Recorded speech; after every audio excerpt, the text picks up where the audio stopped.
Right, welcome back. It has been 1,540 days since the last time we've done a podcast. In that time, Dundee have been relegated twice. United have been relegated once. We've came out of a pandemic. Donald Trump's president again, and Stone Island just sell black and brown clothes apparently. And I have a new shop. So yeah, everybody, welcome back. I'd like to welcome Kris Holmes back to the panel, and we're going to introduce Steve, who you might have known from Funky Fanatic Football Fridays. Hello, Steve. How we doing? You want to tell a bit about yourself and what you would bring to the conversation here? Football strips, trainers, music, everything you're looking for. Everything we're looking for. All the culture, basically. This is going to be described as a football culture podcast, I suppose.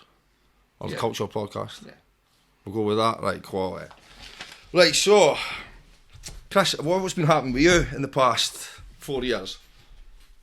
Still working hard, still coaching at the football most nights of the week, running my son here, there and everywhere. I've not been buying so much clothes or trainers just because I don't think it's been that good. It's going to be a topic we'll bring up. I definitely think it's a bit boring now, to be honest.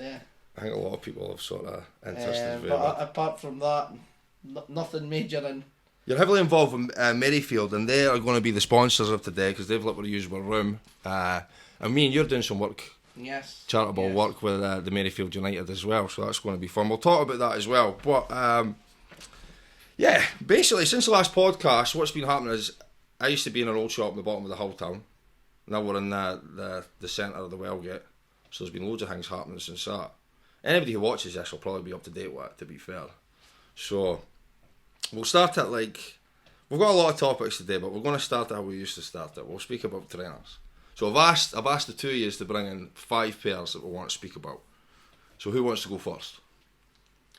Well, I'll start with the Carlos. So you're going to put that as number 1 then? I don't know. I've never really thought about what my number one number one trainer would be. It's quite difficult. I'd probably say a pair of Adidas kicks. Your problem is you're one of these mad collectors that just seems to hate like everything. Yeah, that's the problem. That is the problem. So putting like someone down like that, like we've got some memorabilia to show the day as well, do we? Yeah. Some like crazy dated memorabilia. Yeah. But yeah, right. So you're going to go with the Carlos at number 1. Yeah, but the reason I'm going to the Carlos is because I've been to Argentina 3 times, and the third time I was there, I could have went to his shop and didn't go, which has really annoyed me. Mm-hmm. And why didn't you go? We were staying in the centre of Buenos Aires, and so it's nowhere near the centre, was it? No, and it's in quite a dodgy-ish area, and it was quite hard to get to.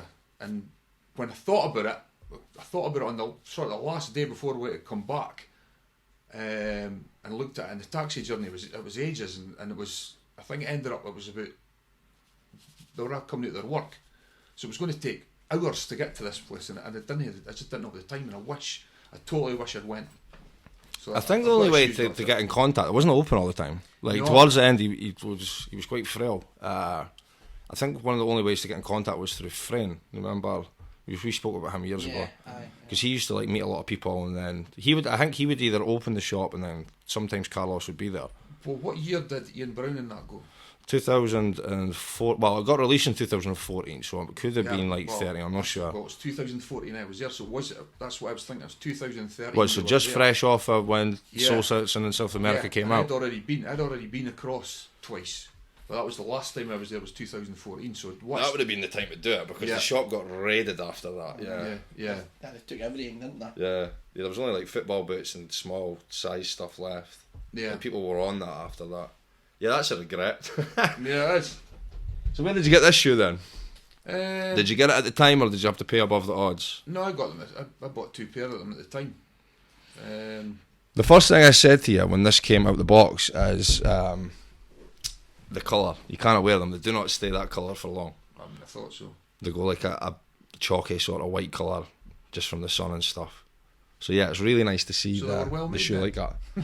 It's just that sort of that washy colour. It never lasts with anything. It's the same with like the Manchesters I've stated on like videos that I've done, like those CP Manchesters that got released, because they're a nylon instead of the nubuck on it. Yeah, it keeps the colour for a lot longer. It's the same with like the sort of the 600s. Well, the new release of the 600s now compared to 2006, they've made that new 600. It's more durable. Like for instance, stripes, especially because remember the way the stripes would go. Yeah. Like if they got a tear in it, it was just they were gubbed. Whereas now it's just a leather stripe and a chunkier shoe. But the good thing is what you've just said. We're a mad collectors, so we don't wear them. So yeah, no. So they stay blue. Have you still got the second pair? Yeah. Aye. Yeah, I do. Still got them. They're I think they're more special now because Carlos is no longer here as well. Especially, I've said it a few times. I wouldn't have a shop if I never seen that video. No, I wouldn't have. That blew my mind at the time. That was iconic, wasn't it? That still is. I think anybody could watch that as a neutral and just, even if you're not into trainers or anything, you could like, it touches the heartstrings if you so. That's when you bought the first, you ended up in the first shop at the back of the hairdressers. No, but I seen it in like 2014 or like, I seen it roughly after it came out because Ian Brown was involved and stuff. Especially I was just kicking off at the time as well. That was like a big launch for it, was it? That was the first launch, wasn't it? 2014. Yeah, the first launch was like the first launch was the Ardwicks and stuff. Yeah, that's it. But yeah, like I'm pretty sure that video. I've seen people speak about that before, and what's been said that people said was they heard about the shop and they went over there with stuff. But when they got to the shop, they couldn't actually believe what was in it. Yeah, you know what I mean? Like, they had this idea that they were going to do, and then it just turned out well better than they could have ever imagined. I still remember when they were opening boxes and the soles are just crumbling. You get silver ones, yeah. Robert Brooks finds silver ones in there, yeah. They just crumbled there. I actually regret never buying them, I think one of the problems he was a heavy smoker as well. Yeah. So it would have been nicotine and every damp and whatever was in there. Yeah, they were like the HUD boxes that were under a sink, a leaking sink and everything. Remember that was in the video.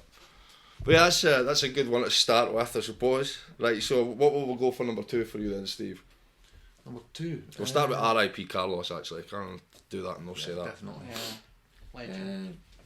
Second for me, probably. What did you bring? I've got this. Well, let's talk about this. Yeah, okay. They're put them. They're definitely in the top 5 those football boots. When you just want to open it and show the camera. So they're 1978 World Cup football boots with all the gubbins, and I think they were released in 2008. Limited edition. You've got brushes in here. You've got the dubbing, extra studs. You've got a stud key. And what's this? A shoehorn, maybe? Be a cloth. Yeah, it's a cloth. 30 years World Cup made in Germany. Yeah, so 2008 release. I take it they were very limited. Well, they're limited. I think they're numbered. So yeah, so I think they were limited to 1978. So they're 959. So they're not extremely rare, but I think a lot of people wore them as boots. Right. Because I've seen them coming up second hand on eBay. Are they actually your size? Did you buy them, or did you buy them or wear them, or buy them just to collect them? No. What I try to do is always buy my size. Yeah. Because I think it's a waste of time. Yeah. Steve's got that much stuff. I went in his room. He's got that much stuff. You can't see it. Yeah. It's just everything is on top of everything. It's crazy. The trainers are at my mum's house. That old black leather just screams classic 70s football, man. And the red studs as well. But even the bottom of the bag, studs. It's football studs. The bottom of the bag. Is it? Yeah. There, look. There. Wow. So remember the old football boot you brought in to my work? It was like from the 50s. It was like the red leather one. Yeah. That was crazy. We never really sussed out what they were worth though, did we? No, but that was a good 6 years ago. Football boots, the Adidas World Cup and Copa Mundial, they're the classics. To be fair, Puma unless Kings, you want to talk Maradona with the Kings. The Puma Kings. For me, it's Puma Kings. But Caniggia was Puma Kings as well, but he also wore World Cup. As well. Maradona was meant to get, what was it, 20 grand for every game because he didn't tie his laces, and everybody used to make a big deal about that, so the cameras used to like focus on his boots. Right. So he used to do it because he got paid every time. When I'm training the kids, I still wear copper Monday L's now. But look at the injuries that the boys get now with some of these boots are just like paper thin, aren't they? So they get the metatarsal injuries and you feel that they're light. Yeah. No padding in them. The kids I'm coaching, I always wind them up and tell them to buy proper boots like this. Some of them. They're replicating quite a lot of the Predators now. I've seen a lot of the Preds replicated.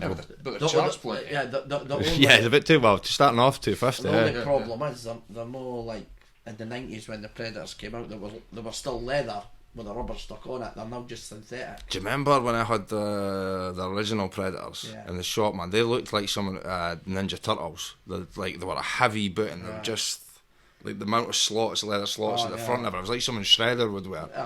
Craig Johnston designed them. Australian, Liverpool player. He was a Liverpool player. Yeah, he did the first Predators. Yeah. He must have made a few bob out of that one. I think his name was on that boot. Was it? His name was actually on the boot. Yeah, it was like in the inside of the heel. I've actually got the 66 ones as well, the World Cup 66 England ones as well, but it's not as nice a box as that. I will not mention that. But no, yeah, they're absolutely stunning. Really nice to see. Even the presentation. They didn't really make so much of a big deal about collectible stuff like this in 2007. Like you'll see it like a lot nowadays, but this is a really nice presentation. Do you remember how much you paid for them when you bought them when they first came out?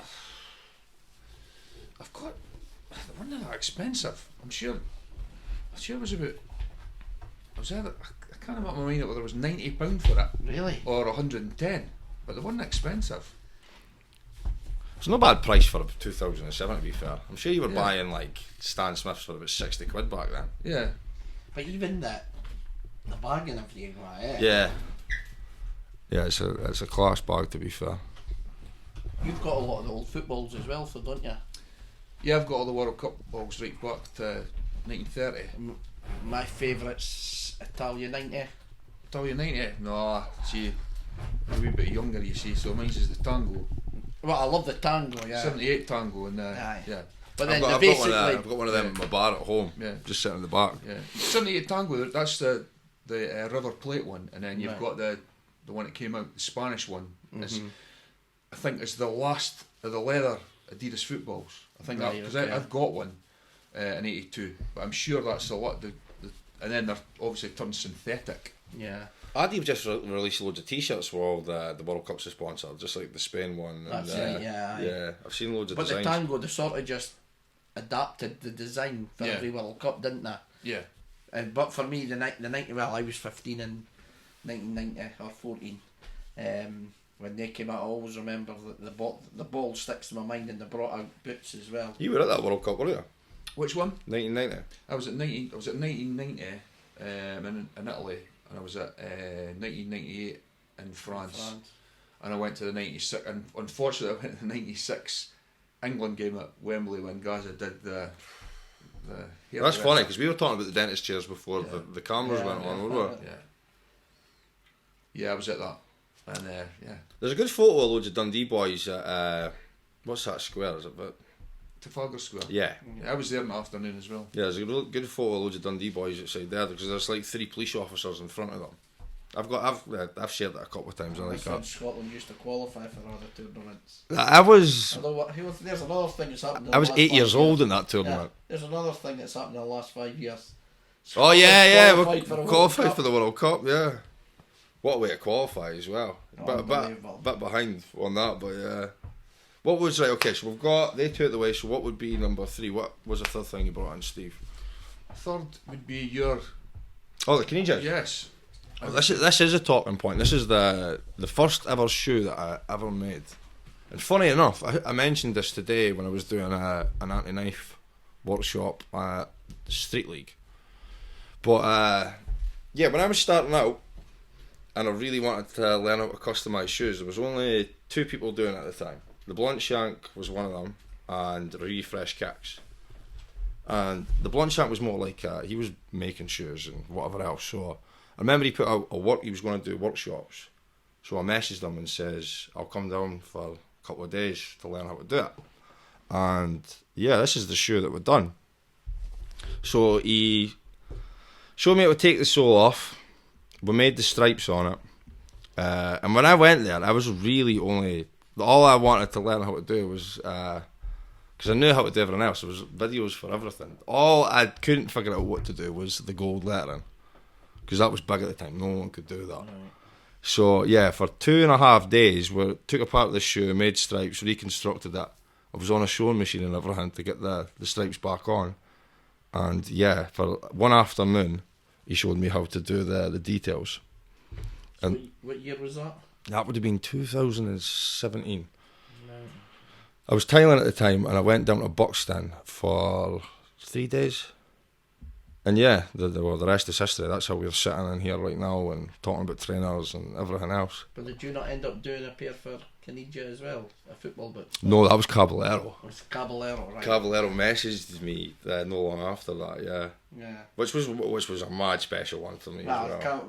Caniggia and Caballero there, obviously.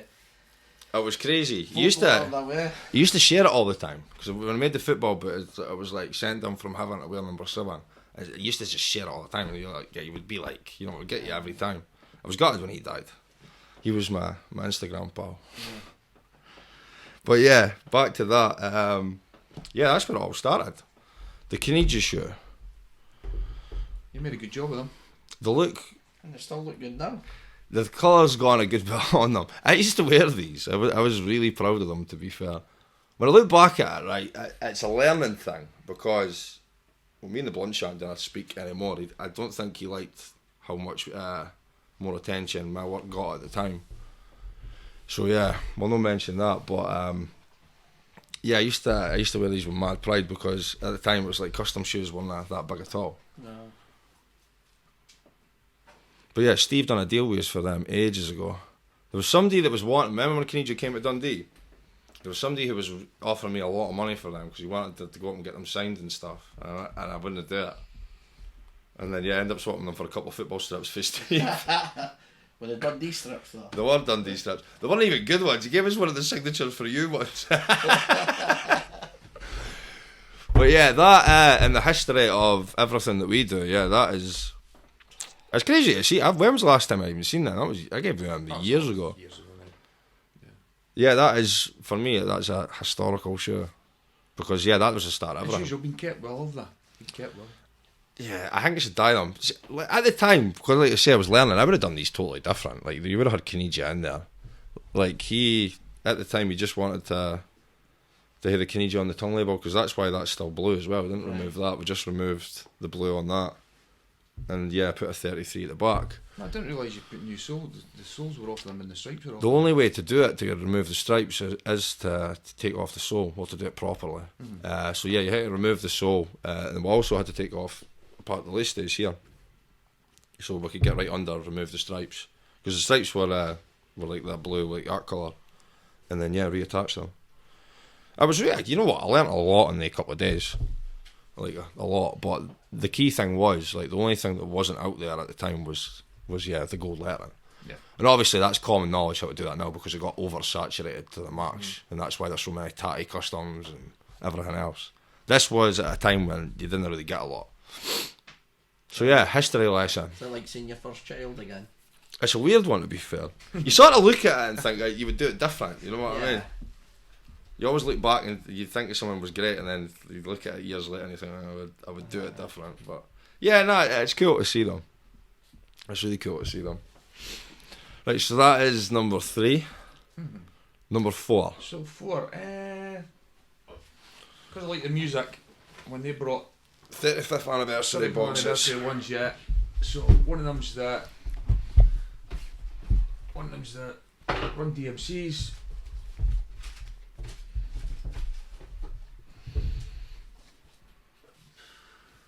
My Adidas. Bought in a size 11 again. Yes. Which were reissued Run DMC ones in the last few years again. That's right, yeah. But these were, I just got the ones that they brought out. What year was it? 2005? For the 35th, yeah. Yes. It was, but the original one of the Run DMC would have been a Made in France Superstar. Made in France Superstars were really cool. Did you wear Superstars in the 80s? No, I only started wearing. I actually wore the boots, the basketball boot with the shell toe. Yeah. You would wear Superstars. And yeah, I think I had every colour of Superstar I you could have. I don't think I've ever wore a pair of them, no. Yeah, but it was an old Rum DMC that basically put Superstar on the map. Oh yeah, definitely. Laces, no laces. That's right, aye. They're the first. I think they were. Yeah, they were. They were the first musicians to be endorsed by a sports company or sports brand company. I'm glad you've never wore them. Yeah, well, see, I try to look for the other pair as well. I've got the Underworld ones as well, but these are probably. I've always liked these ones. The Ian Brown ones. This guy, the most faked trainer. Yeah, but they're also probably. Somebody brought them in the other day, and I had to tell them they were fake. Yeah. Yeah. You break his heart.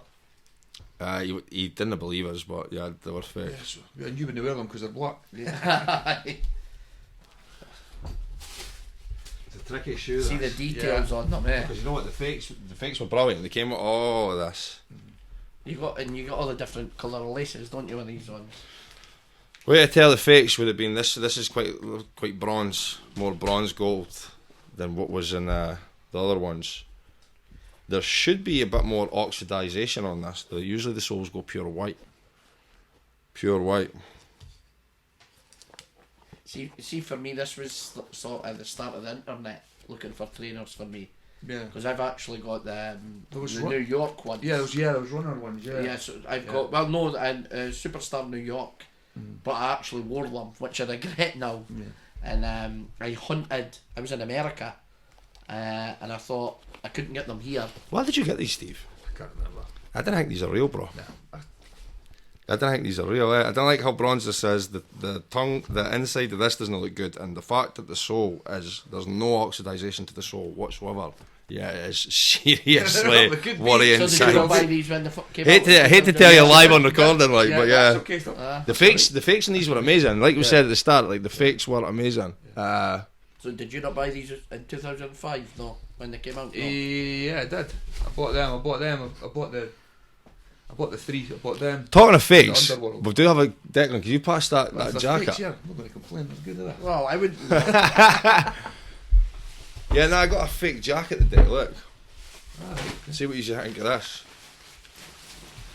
Because the boy that gave us it, he was amazed that it had cruise tags on it. Alright. You want to maybe look at it? Tell us what the warning signs for use are on this. So apparently, so I'll give you a backstory. It's meant to be 2012 or 2011ish. So it's before SETI logos. SETI logos came out in 2014. There's no point in showing me them if I bought fake. I can't tell. At the time, you bought these obviously at the time, but yeah, it is one of the most fake shoes ever. For me, yellow stitching on the label. Straight away, yeah, it's a bad one, yeah.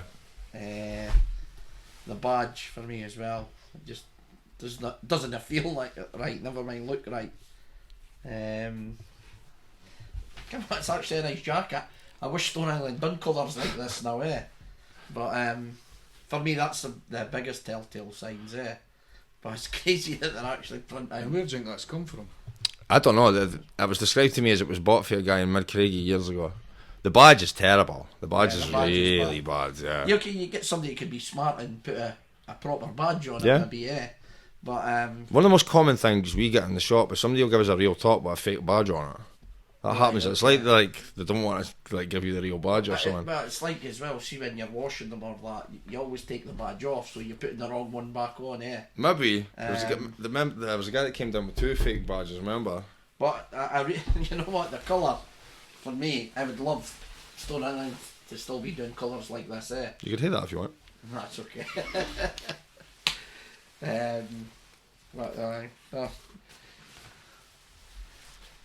As I say, for me, Stone Island just do boring colours now. Straight away you should be looking at the sort of zip. The zip's usually the telltale sign. The tags, if you don't know, like you should hit Lamp or YKK on it. YKK, is it? Yeah. So what the other telltale sign would probably be how bad the stitching is inside it.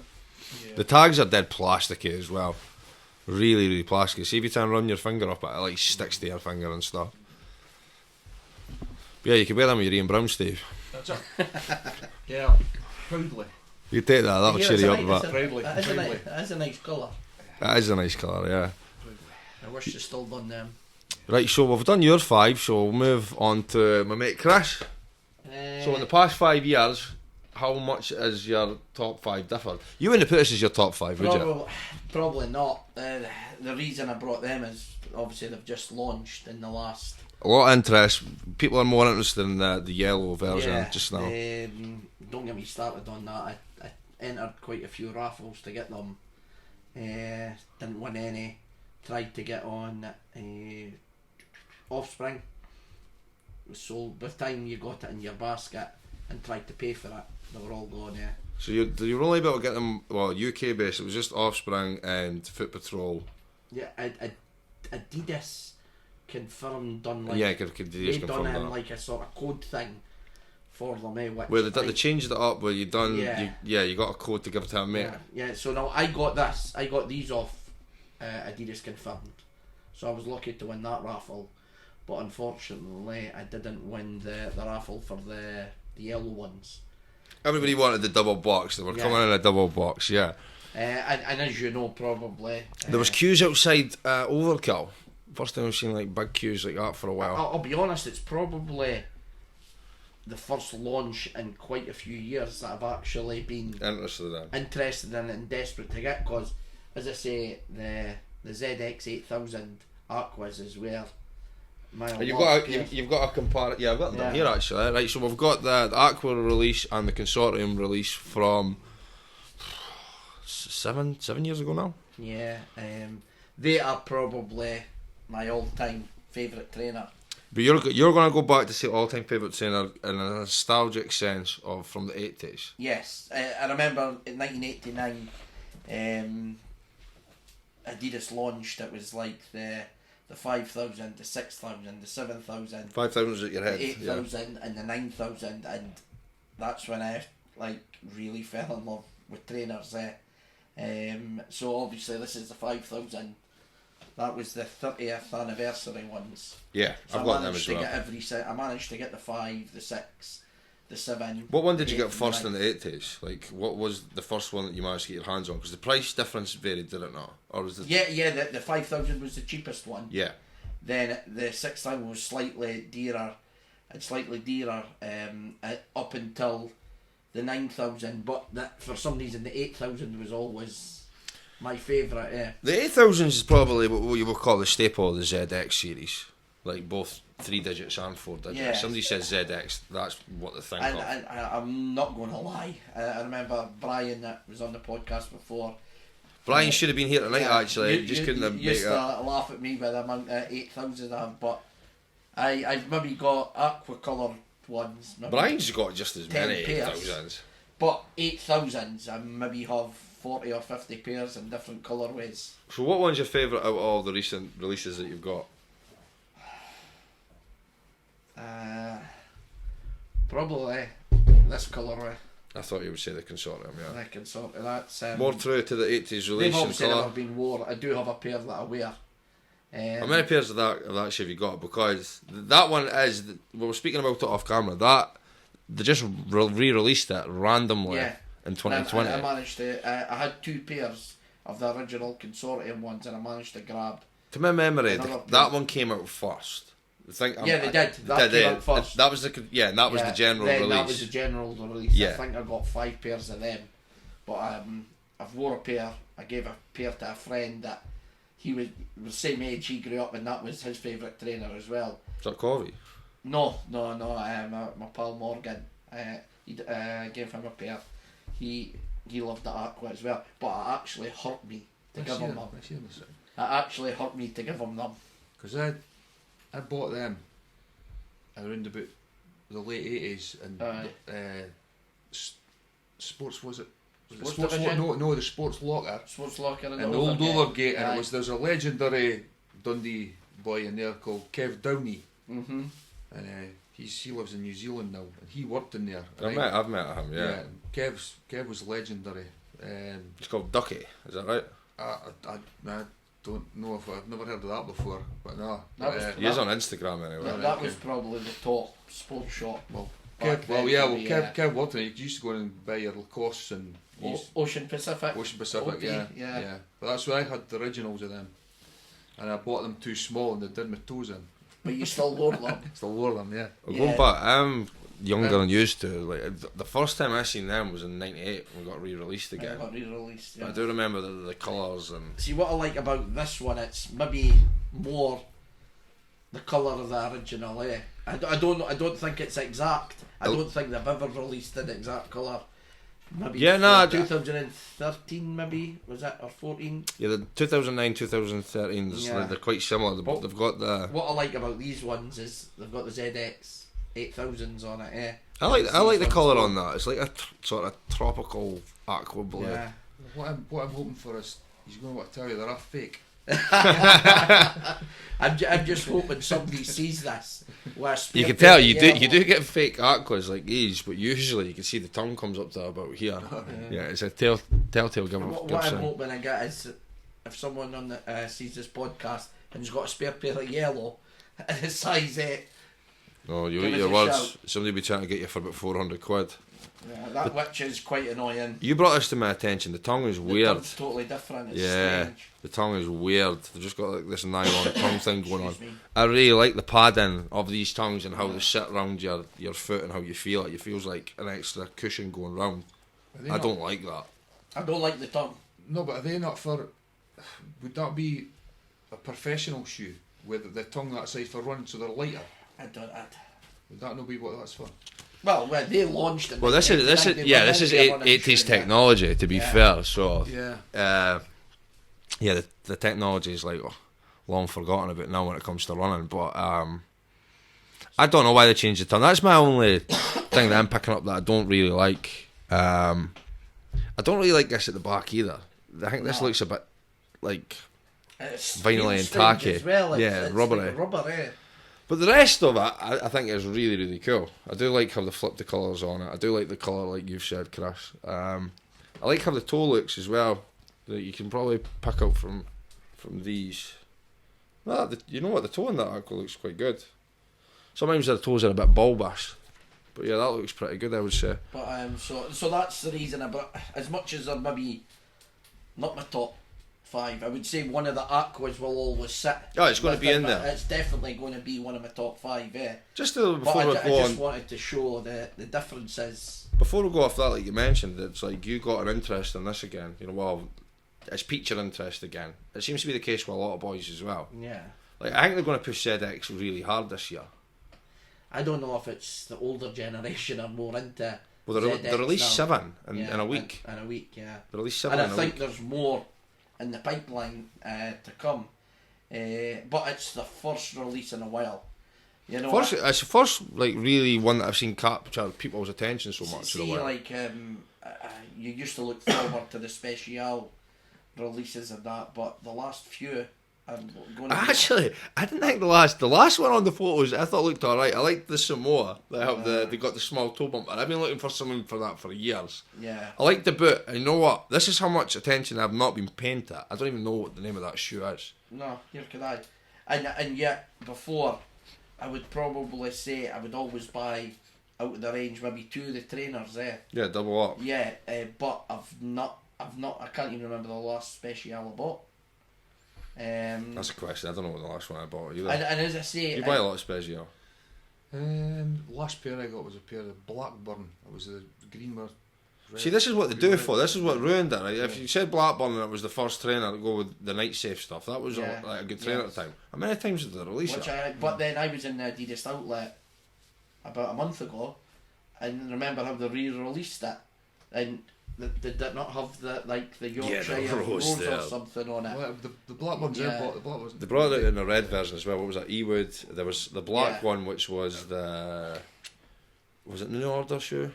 It was the green red ones I got, and they were sold out in Britain, and I was on holiday in America, and I got them in Los Angeles. Right, yeah. And you could walk in and buy as many pairs as you wanted, because they weren't really interested. Well, as I said, I was in the outlet last week, and they were selling them, the re-released ones for £49 there.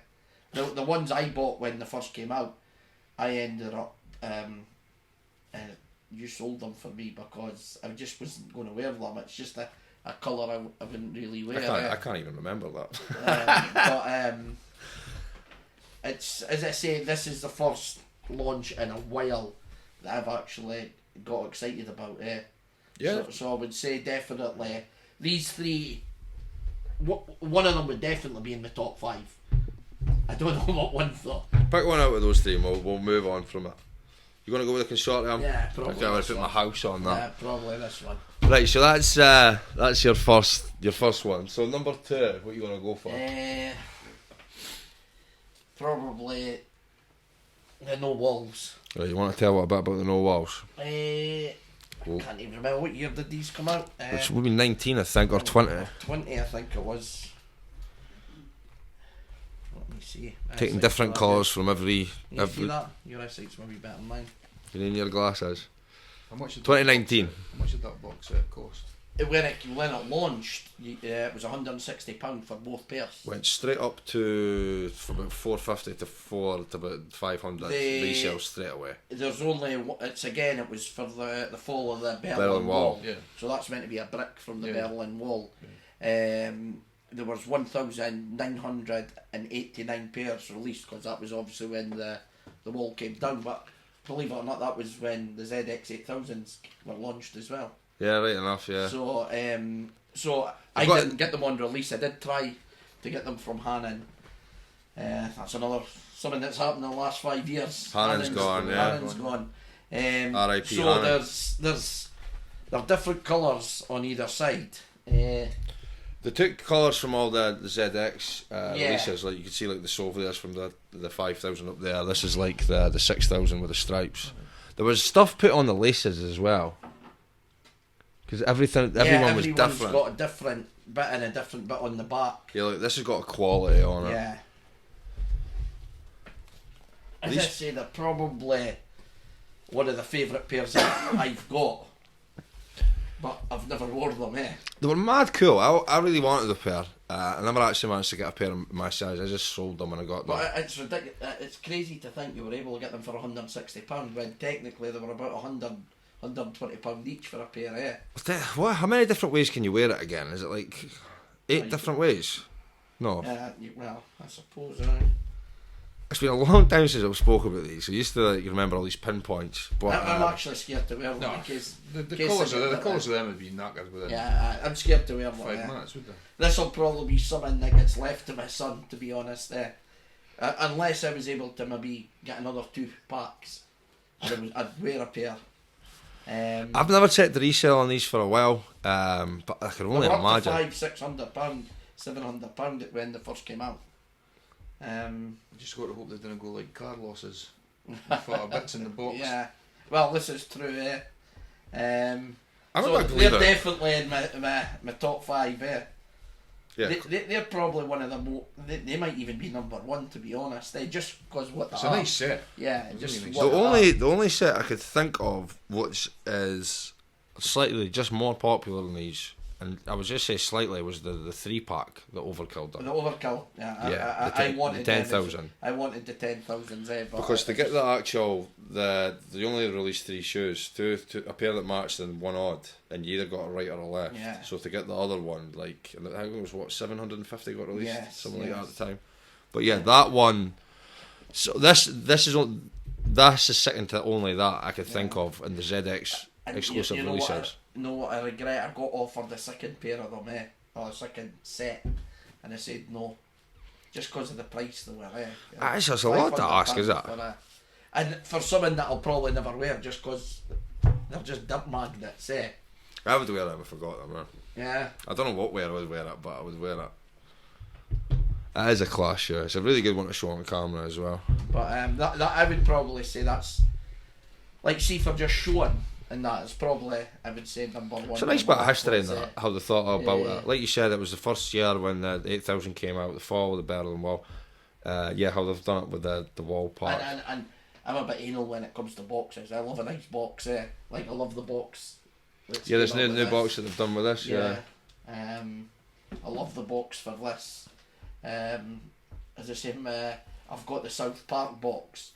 I only bought it because I wanted the box. I've never watched South Park in my life, but now my 13-year-old son's stolen. The box was class to that. As long as he does the damage the box, Yeah.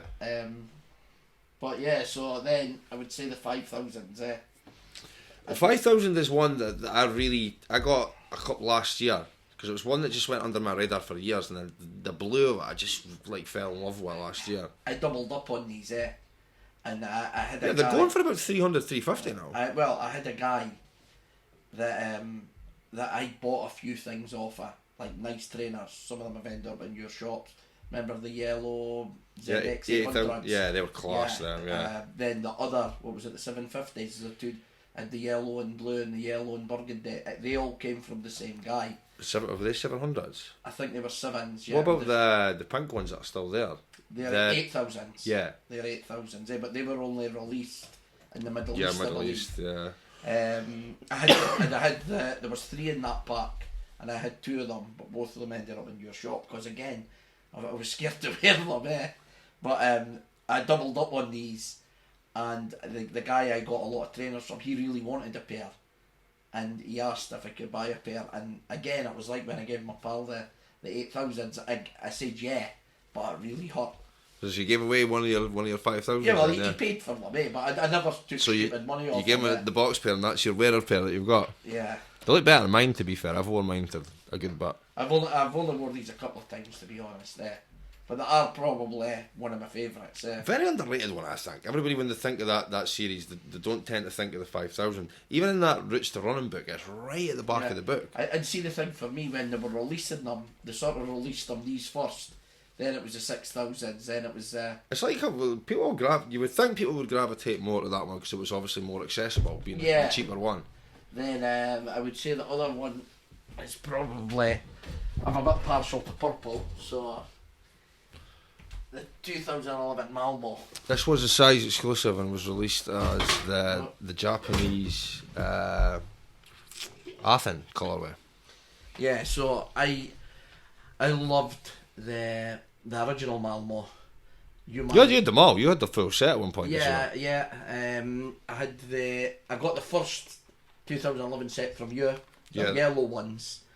I paid a bit for them, but I always wanted them, so I didn't mind. Then after that, I was determined to get the Bluebirds.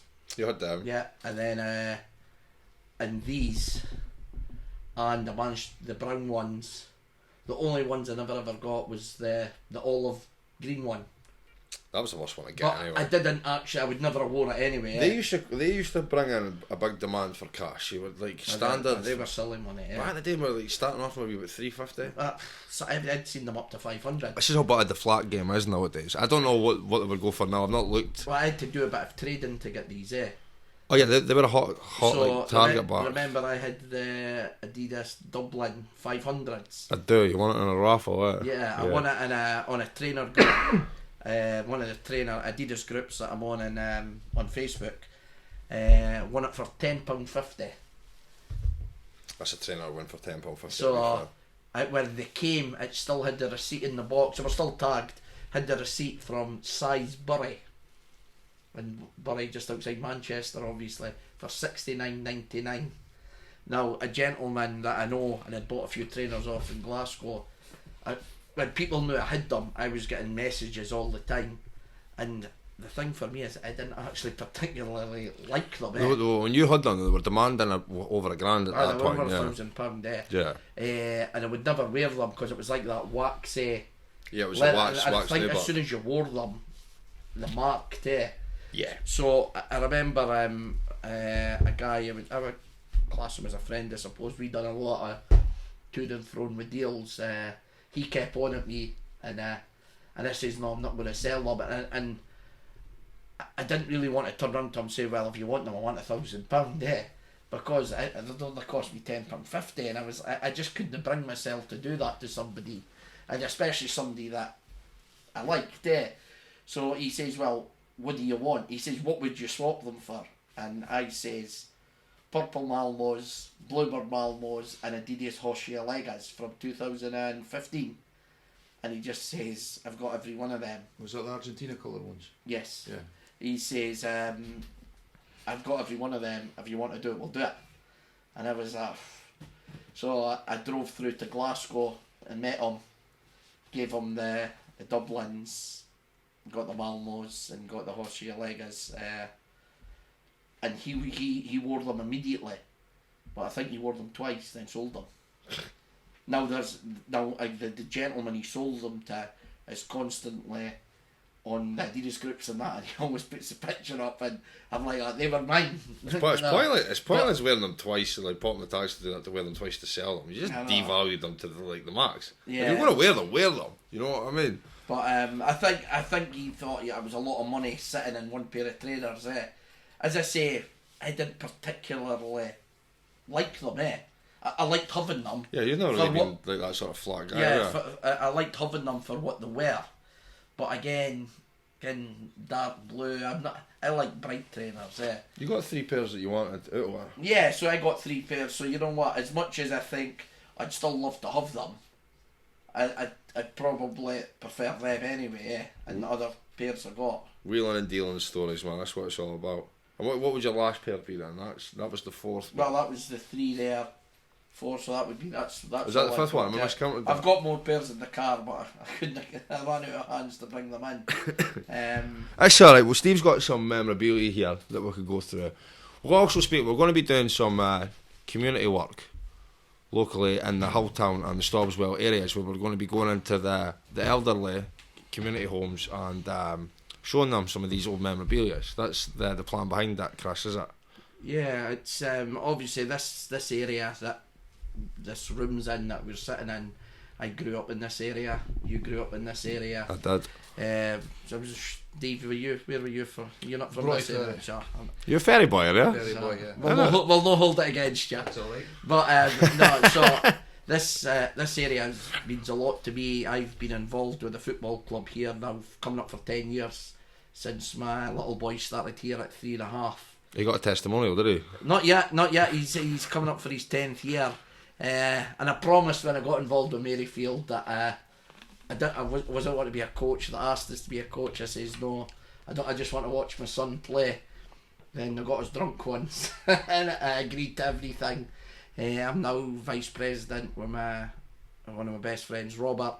And in the 5 years we sort of took over the club from Robert's uncle, we became an established charity. So we're trying to give back to the local area, the Coleside and Stobswell area. Don't get me wrong, it would help anybody, but predominantly this is our area. So we've got a full-time community officer that does a lot of good work in the local schools, like running breakfast clubs for free, trying to feed the kids for free. But he does a lot of stuff. It's not just football based. He'll do dance camps with the girls. He'll give them PE. So we've started off that, and we're trying to do a lot more work in the community. In this community, then when you started your knife crime campaign, like myself and the other committee members thought, no, that's something that we should get in. Don't get me wrong. Could you speak to the many dribblers that come in at 4 or 5 year old? No. But see the boys or girls that are starting high school, I think that's the right age to just explain to them. So when you started doing that, but then in the community, it's not just kids. There's old folks. Yeah, the community is all around. And when I seen what Steve was doing with yourself, we'd actually thought about a football memories programme anyway. But we needed a facility to do it. This room's far too small to do something like that. Well, Dundee have been doing the football memories thing for a few years now, and they're doing I think it's a prostate cancer group as well. Yeah. I think I was at a thing I was at a Dundee Burn Supper night on Friday, and I think they're wanting me to maybe do something with that as well. So it's fine, So when I seen your videos with Kris, I thought, you know what? We should probably mention that, yeah. Steve's the Funky Fanatic Football Fridays. That's where, Steve, you first came into the picture, and you've been recognised for videos and everything nowadays, have you? As a mad collector. Most people knew I was a collector, but I don't think anybody knows what I've actually got. Was anybody shouting Funky Fanatic Football Fridays out there? There was somebody on Friday at the Burn Supper, and he was a United supporter. So there you go. I can't believe the amount of stuff you've got, and some of how rare it is, But the thing is, most people know Dundee fans and United fans. I collect, and I've collected since I was 12-year-old. My dad handed me the Dundee Cologne programme, and from then it's just been stupid. Yeah. just stupid amount, and it's just even going anything that it's like yourself, the trainer, like me with the trainer, like him with the clothes and the trainers, and you just get totally into it, and then you get too much into it. Yeah. And you end up with, and as Kris will tell you, he's been down to see the collection. You can't even see half the stuff. But that's what I'm saying, you really can't see what's there because there's so much stuff. Is that not wasted just being in your Ken? This should be shown, eh? Of course it should. Of course it should. Yeah. Of course it should. Ken, this should. We've done a mini like expo before Christmas to show his football straps, but how would you even try and show all this stuff? You would need a massive space. Yeah, you need the care talk. Right, going back to how we started this conversation, like we're going into, the three of us here especially will be going into the elderly community to show them this memorabilia. For instance, what we'll have on this table. Would you like to tell what's on this table? Well, this is some of the earliest. Just to show, like this is the sort of stuff we're going to do. Stuff, like for a start, right, you've got Dundee FC's first ever season ticket on this table there. Yeah, I do. But before that, how the fuck do you hear that? just picked up just through the just channels, just collecting and people getting in touch, and things have turned up at auctions and things turn. It's funny, you get Dundee things on auction sites in Germany. I've picked up stuff from Germany, Dundee, Scottish stuff. But the earliest programme I've got is this one. So Dundee were formed in 1893, so this is 1892. So the two clubs that went together, formed Dundee Football Club, were Our Boys and East End FC. So this was for an Our Boys annual sports gala, probably held every year, and Our Boys played a team on that afternoon. There was loads of other sports were shown, but the good thing about these are some of the adverts for the shops in Dundee, and it's bike shops, and it's penny farthings that they're selling. So it just shows you how early that is. So that's 1892. 1892. So Dundee. So this is the year before Dundee were formed. So Dundee were formed 1893 at the Mayor's. Well, the hotel I was in on Friday was the Malmaison, which was the Mayor's Hotel. And the Mayor's Hotel was where Dundee were formed, and it was Our Boys in East End, and that's the first ever season ticket club card from 1893-94. So that's Dundee's first ever. So I say it's a season ticket, but we'd had season tickets, maybe not. So it's probably more likely a club card. For got you to every game essentially. Yeah, I would think so. Yeah. There can't be many of them still in circulation. Season 1893 to 94. Well, I can't remember where I picked that up, but I picked this programme up for somebody in England. Look at the way the whole town's been written, and like that professional, like. Yeah. Well, I went and looked for that. I went and looked for that house, and it's not there anymore. I think it's where the House of Pisces was, and that where the shop. You know, the fish shop. I think that's where it was. So the houses would have been demolished. Ah, right, okay. Yeah. It's just on the corner for here, essentially, is it? Yeah, basically. And so that's 1882, 1893. So one of the earliest Scottish Cup final programmes. So 1925, Celtic versus Dundee. 2-1 Celtic, and it's the Patsy Gallagher final, because he actually... Patsy Gallagher, yeah, he played for Celtic, and he's my old next door neighbour, that was his granda. He's a Celtic legend, is he? Yeah. Tommy Gallagher, he was related to Dundee players. They're all related. Yeah. Kevin Gallagher as well, they're all related, but that Patsy Gallagher, he put the famous goal, he put the ball in his legs, and he did a somersault over the Dundee goalie to win the game, and that was in 1925. That's mental. Yeah. The reason I'm a Dundee fan is because of Tommy Gallagher's son, Mark. He was the one that took me to the games when I was like 5. Yeah. My dad was a Celtic fan. That's nuts. I've only heard Patsy Gallagher's name for 20 odd years. Yeah, but I think I'm not too sure. That's one of the first programmes for a Scottish Cup final, and very, very rare. And also this poster, and it's for St Johnstone fans travelling to Dens on this 1st of January 1929, and it's got all the different. At that time, Dundee didn't just have the one railway station. They've got 1, 2, 3, 4, 5, 6, 7, 8 railway stations in or around Dundee at that point. So you're going to Lochie and Liff and everything on that, is it? Magdalen Green. It's crazy to think of the train stations back there. Yeah. So what one's this again? 1926. 1929. Is it 29? I'm upside down. Yeah. So say it's a St Johnstone. It's for St Johnstone fans travelling, so it was maybe only one carriage or so. I would have thought. Where did you pick this one up from? I picked up from another auction house in England, I think. Yeah. Must have cost you. You know what? I can't remember what you spent. I can't remember what I spent on stuff, but I do know this programme. That's a lie. He just knows this is recording and he doesn't want his wife to see. I don't, because I've been collecting for that long. But this Dundee Celtic programme, I've only ever seen one other, and that appeared in a travelling football memorabilia show that was in Dundee in the 80s. And at the time, I think it was £100, which early 80s was a lot of money. But one of these went for over £2,000 about 15 years ago, and I managed to pick this up at a Liverpool auction house, and there's one page missing from it, and I think I paid £400 for it. But I still think it's worth, because it was down there, they maybe didn't pick it up for that. Go and tell me about your Man United book.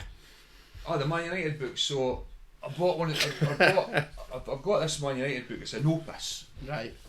And it's a company. It's a company called. I think the company was called. What are they called? Opus or something like that. And they had these. They're 36 kilos. This book's 36 kilos. So it's leather bound wooden book. And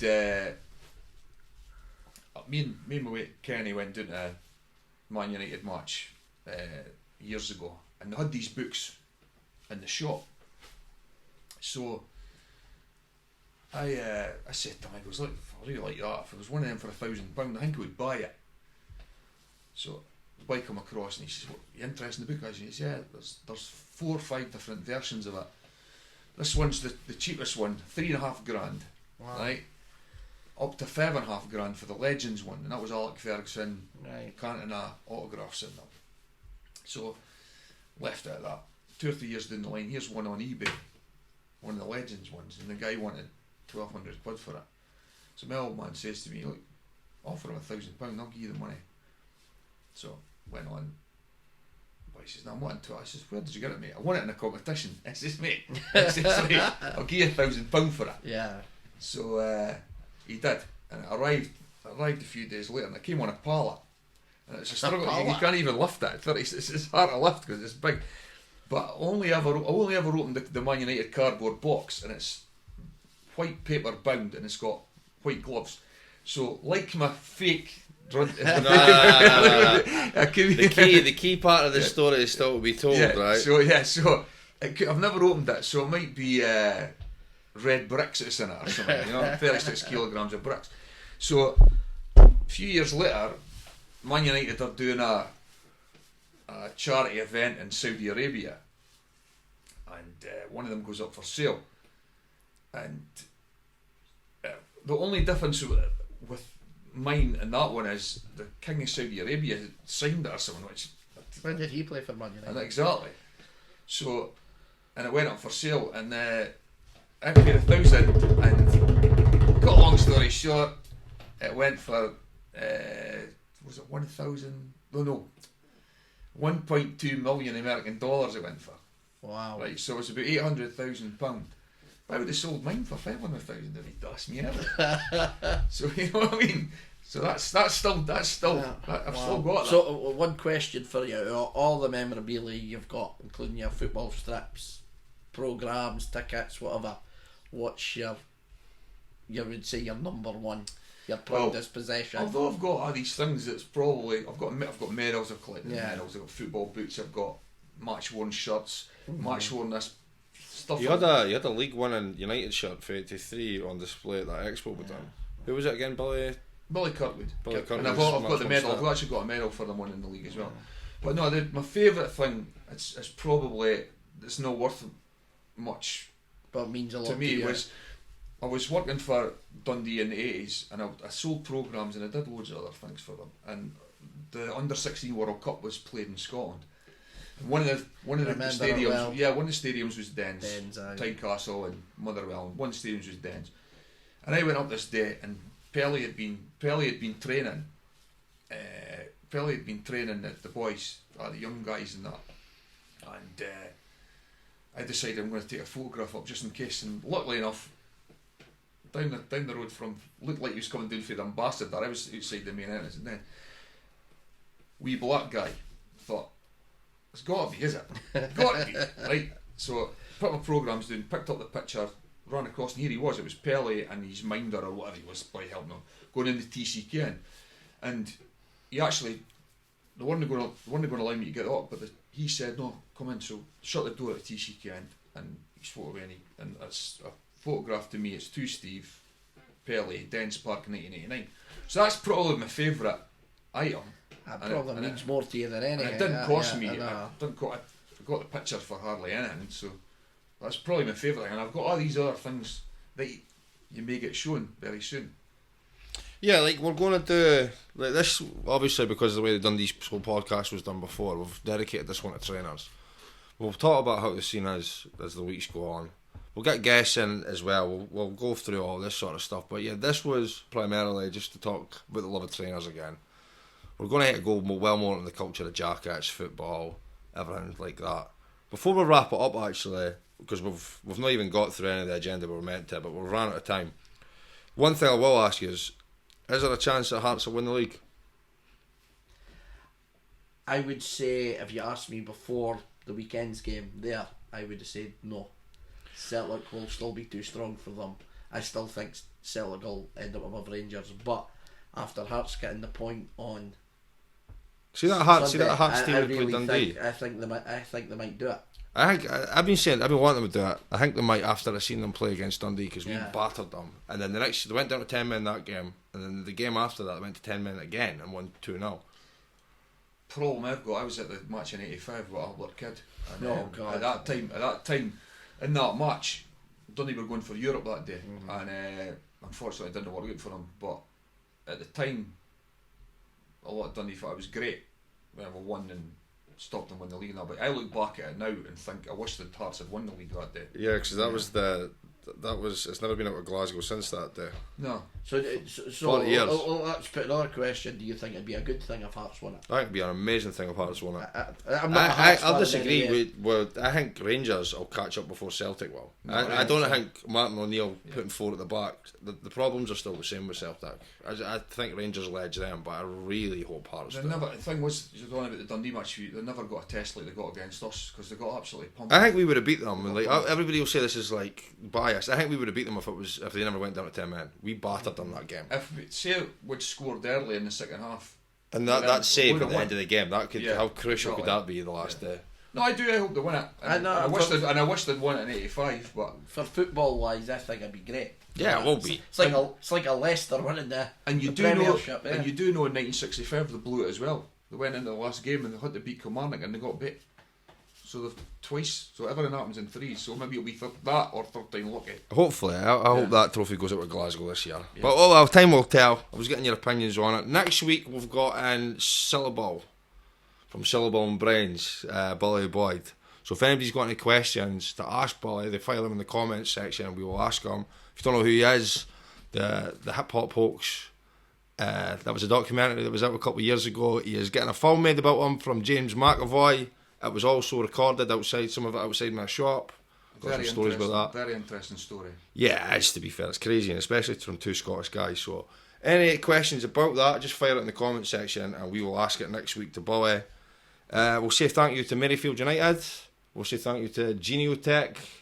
Luke has helped out with the recording of this today. All your phone needs, phone repairs, tech stuff. A big thank to my 2 hosts, Steve and Kris. This has been the Dundee Show podcast. Thanks for watching. We'll see you next week.